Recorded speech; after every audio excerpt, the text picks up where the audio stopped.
I'm gonna dive right up into it. You know how we like to dive into that current hip hop, and something just popped off recently that's like, ah, damn.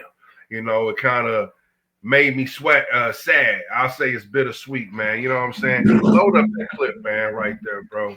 And we're gonna talk about this. Yes. Um,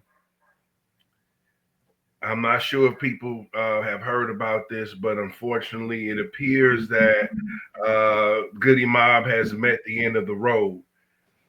Cee-Lo Green came out on his Instagram with a tweet earlier this week, basically announcing that the group would do one final album, one final tour, and that would be end of the Goodie Mob legacy in that fashion. You know, uh, uh, I don't know if we should read the whole tweet, but in the tweet he said pretty much, he said the fans know that we've gone through a great deal together, so for no reason in particular, let's just call it natural causes, end quote. So, it doesn't appear to be any specific reason. Maybe it's just growth and development. People might have grown past this particular stage in life. I don't know. But where there's smoke, there's fire. You know what I'm saying? I don't know. It just seems like if you got something going good, you'll be able to tour. But at the same time, man, they've been doing this for 30 years too, man. 30 years. And, that's a long time to be in a profession, in any profession.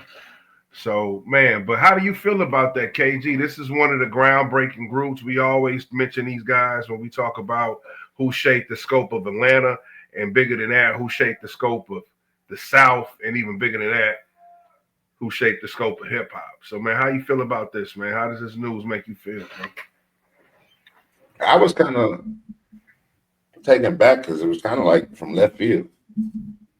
Like it was just random as hell. He just posted that, but we don't know the inner workings of, the ins and outs. And niggas may be tired of splitting money. Niggas might be just tired of just being tired. Shit, you know what I'm saying? So, but it's definitely not a good thing that they break it up. But I mean, I get it.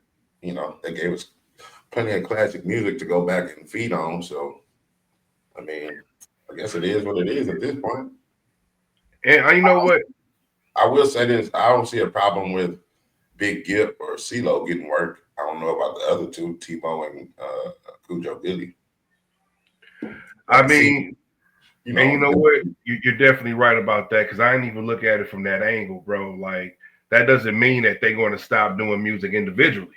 Exactly. So, so we still might see, like you say, you know what I'm saying, Big Gip, but you know what? In this climate, bro, hip hop does have another spotlight, flashlight, especially for the older artists. Who knows? Those guys might be able to drop something.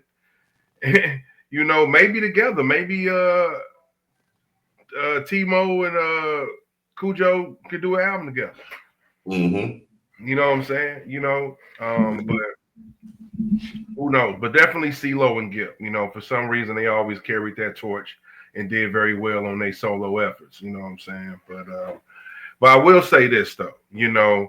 The fact that he is noting that they're going to come out with a final album and do a final tour, says a lot. So that definitely says that whatever this decision is, it's a respect there. Because a lot of people, shit, when they quit, it's it. And they definitely don't. They might give you one last album, but they definitely not about to be on tour with each other. You know what I'm saying? Yeah. If there's a big issue in the group, so and who knows, man? People change their mind all the damn time. I know one person now get that crew together. If Outkast announce a motherfucking tour, and they like, cool, hey yo, Goodie, y'all gotta come with us, dog. You know what I'm saying? I could definitely see them niggas getting out their seats for that. Or Killer Mike, because he's the only one that got Andre the Rap in his past 10 years or whatever. I mean, but he's doing his tour thing right now.